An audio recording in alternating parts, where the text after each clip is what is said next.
Good afternoon, everyone. I think we're all here, so we should get started. I'll call to order the May 27th meeting of the State Allocation Board. You could call the roll.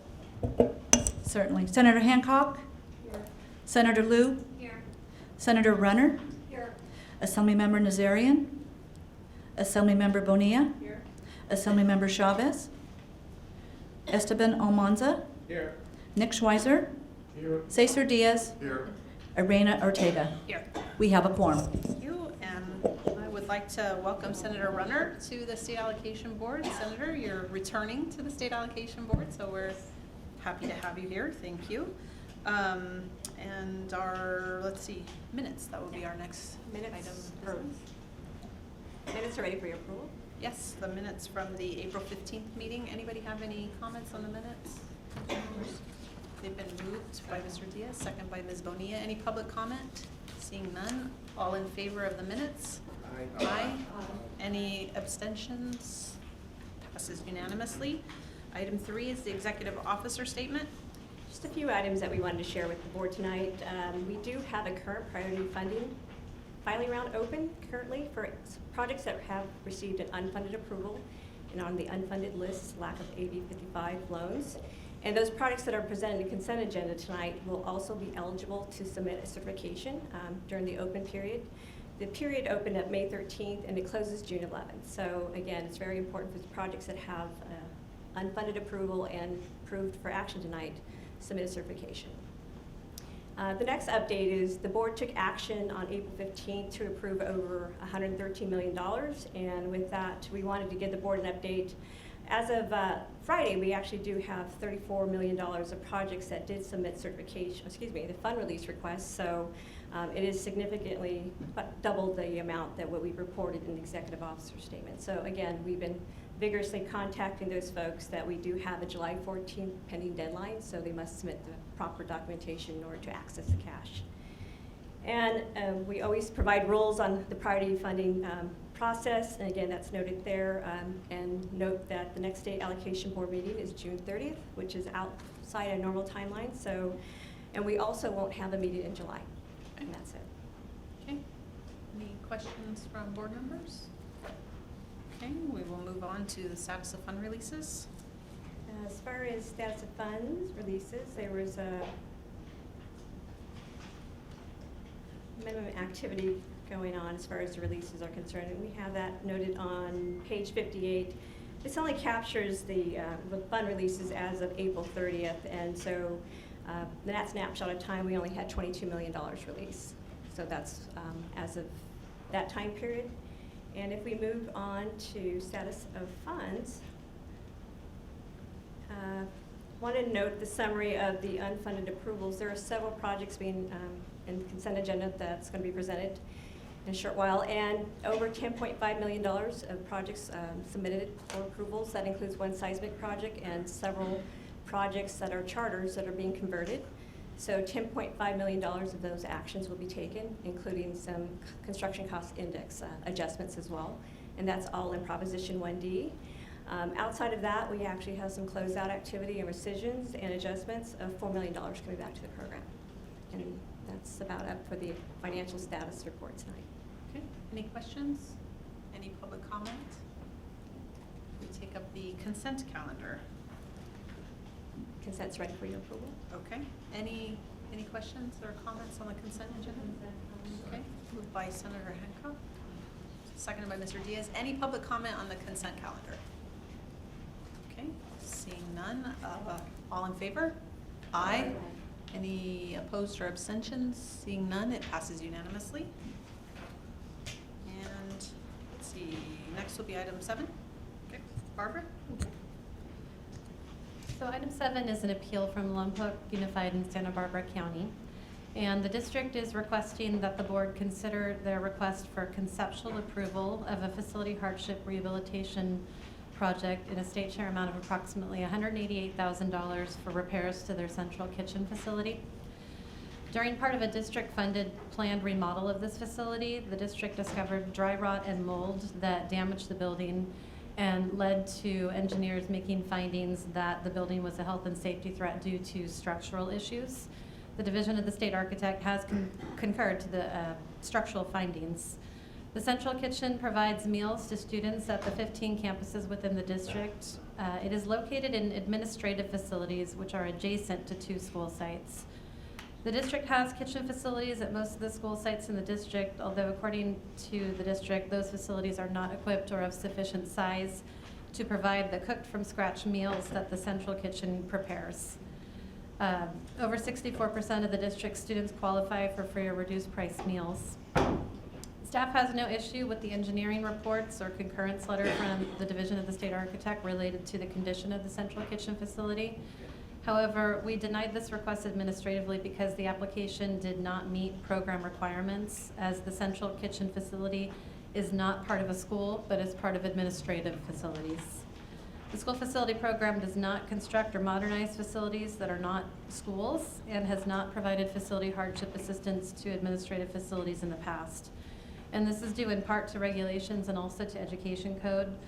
The regulations state that a district is eligible for facility hardship funding if the condition of the facilities is a threat to the health and safety of the students. As the central kitchen facility is not on a school site, it does not appear that the pupils are at risk from the facilities themselves. Further, education code defines what eligible use of modernization funds are for, and statute calls out that the expenditures are at a school. During the appeal process, the district also raised the point that the school facility program regulations specify that districts can be eligible for facility hardship funding if a lack of the facilities provides a health and safety risk to the students. And the district has indicated that food provided by the central kitchen has a direct impact on the health of its students. District has also cited the requirement in Education Code, section 49550, that requires districts to provide 1 nutritionally adequate meal to needy students every school day. And they provided a letter from the Santa Barbara County Public Health Department that details existing food-related diseases and states that food must be prepared in a clean and sanitary manner to assure the safety. Unfortunately, the letter did not provide a direct link between the inability to prepare food in the central kitchen facility and the health and safety of the pupils. During the time the district closed the kitchen for repairs, the district was still able to meet its requirements to deliver food by using alternate methods. Having a central kitchen is how the district has chosen to provide meals to the students. The alternate food delivery process used during the repairs was not identical to the previous process, but did demonstrate that the district was able to provide meals. It is staff's belief that how the district provides meals and the requirements to provide meals is outside the scope of the facility hardship program and the school facility program. The facility hardship program under the school facility program focuses on how the existing school facilities themselves impact the students, and the district has not been able to provide documentation establishing a direct link between the inability to provide the lunches through a central kitchen and a health and safety threat to the students. And for this reason, staff denied the initial request and does not support the appeal. Thank you. Is there a member of the public, a representative of the district, that would like to make any comments? Yes, please.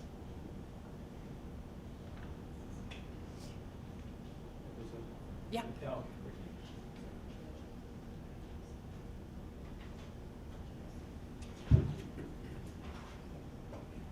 Thank you. Good afternoon, honorable panel or board members. My name is Sheldon Smith. I am the assistant superintendent with the Lompoc Unified School District. Here to speak about our facility hardship application with the central kitchen. We certainly believe that this is somewhat of a round peg fitting into a square hole. In our minds, this situation is unique because it is a central kitchen, but it is not unique in that we serve 10,000 students. We serve 10,000 students in the school district with healthy and nutritious meals. Of that 10,000 students, 62% of our students are Hispanic. Of that 62%, 35% are English language learners. We have 1,000 students who are special ed. 600 of those 1,000 students are Hispanic, and 68% of our students in Lompoc Unified are on free and reduced lunch.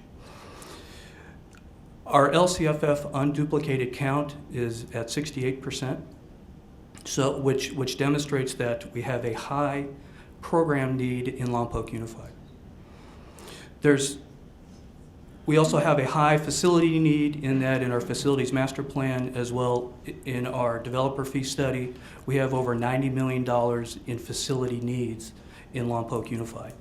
So what the case that I'm trying to make is that we are a high need and high facility need school district. In light of the increased LCFF funding, which thank you very much, $314,000 still very much matters to us. In our LCAP our draft LCAP that went to the board in Lompoc last night, we have $221,000 set aside coming out of the base grant for EL, for increased EL sections. We have $1 million set aside for Common Core English Language Arts textbooks for next year, as well as another $1 million the following year for math. We have a state preschool that is coming to Lompoc Unified. Although there are state preschool dollars that come with those students, there's still $36,000 worth of facility that we have to prepare, which comes out of the base grant. We're also taking over ROP from Santa Barbara County within Lompoc Unified. There too, there's increased CTE dollars that come with that program, which we very much appreciate, but there are still facility needs related to taking on those programs for which there's a $50,000 expense. We're also looking to restore maintenance that took a direct hit during the recession. And you would think, well, why maintenance matters? It is because as part of our LCAP process, that is what our stakeholders put number one on their list. So we have $250,000 set aside for them, as well as school resource officers increasing those numbers. So the point that I'm trying to make is that although we are receiving increased LCFF dollars, those dollars are committed because we are a high student need and a high facility need school district. The central kitchen, as staff recommended, as staff mentioned, the central kitchen is a conscious decision on the district's part because the existing school site kitchens are too small. They're only good for being able to warm food and not be able to prepare food at the standards that Santa Barbara County Health would certify. Even though although we use a centralized kitchen concept and then sending meals out to students where they're warmed, although we're utilizing a central kitchen, the effect upon students is still the same. We could replicate central kitchens at each one of our school sites, but that wouldn't be fiscally prudent as well as operationally prudent for a 10,000 student school district. Facility hardship is based on a least cost model, and in our mind, with a mission critical facility like a central kitchen, in our mind is eligible because the effect on students and student health with the healthy food that we prepare is still the same if we were to replicate central kitchen on school sites.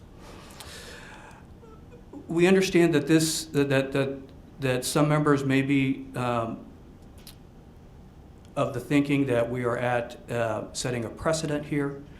In our minds, this is not precedent setting because our facility, it really comes down to how you define a school site. We're on contiguous property with La Honda Elementary School, and as staff mentioned, we also have 2 preschools, as well as an elementary school that is on the same parcel of land in Lompoc. And if I may, pass these out. Just passing out a picture because in our minds, a picture's worth 1,000 words. That if you,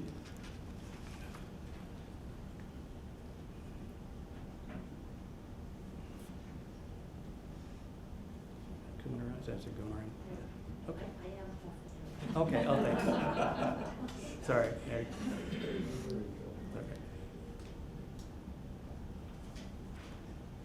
Sorry, I realize you're not my board.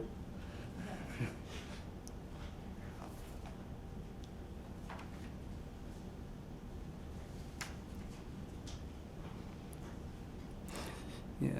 This is just a Google image. At the top of the image where I have a building circled, that is the central kitchen. Right below that is a preschool run by the San Luis Obispo County Office of Ed. Right across from that is another state preschool run by the Santa Barbara County office. Right below that is our homeschool program and our independent study program.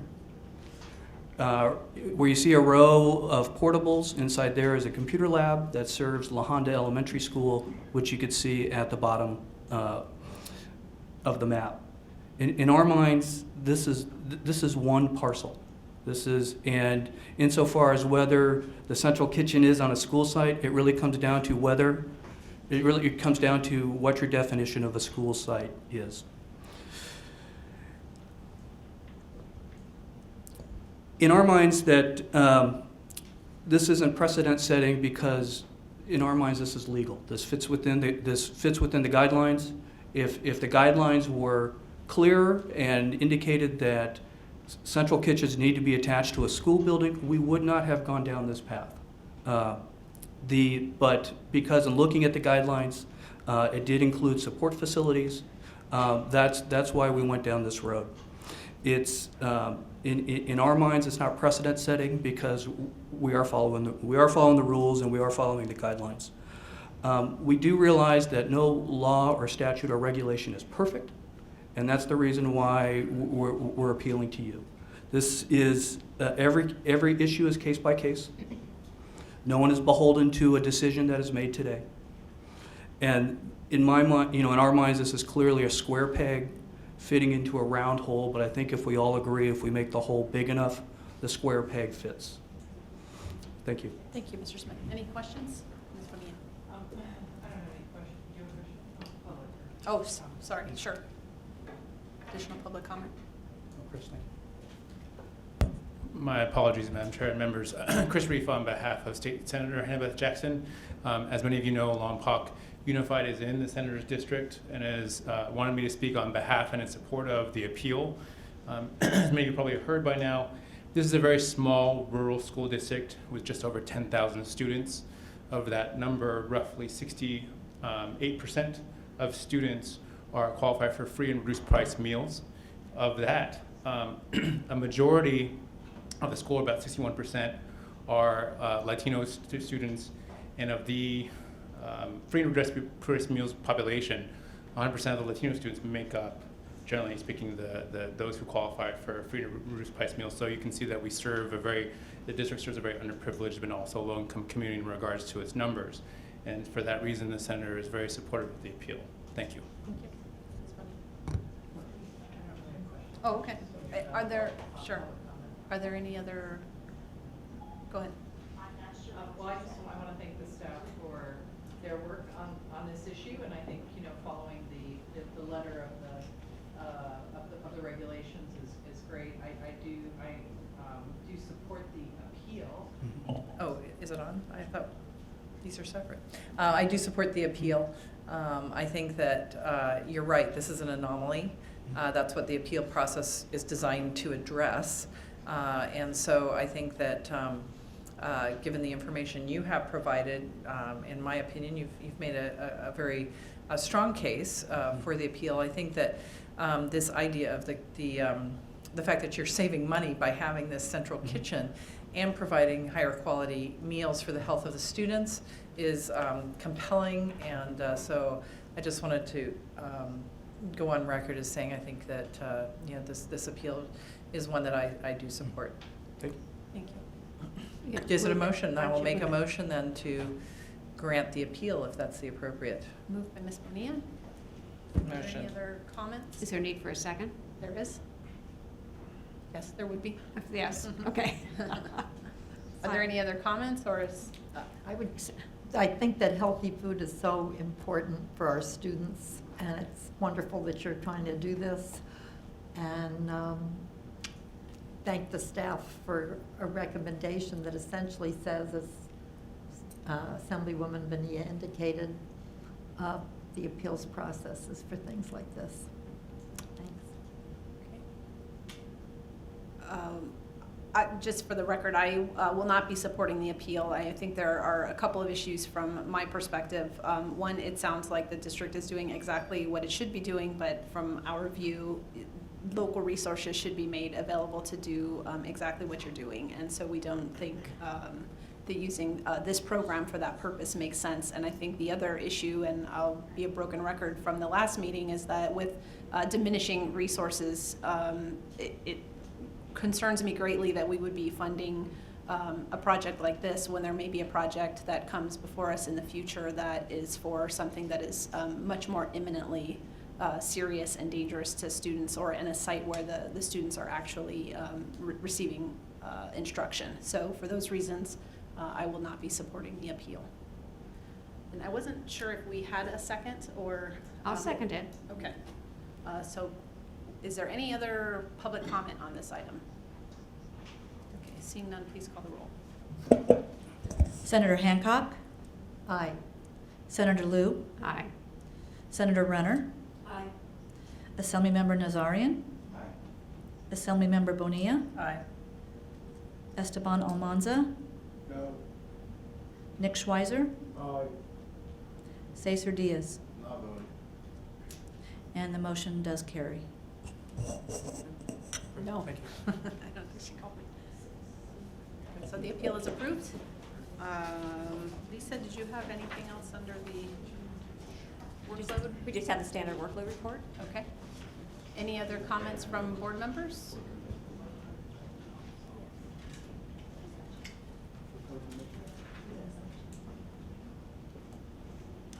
Any other public comments that come before the board? Okay, seeing none, we'll be adjourned.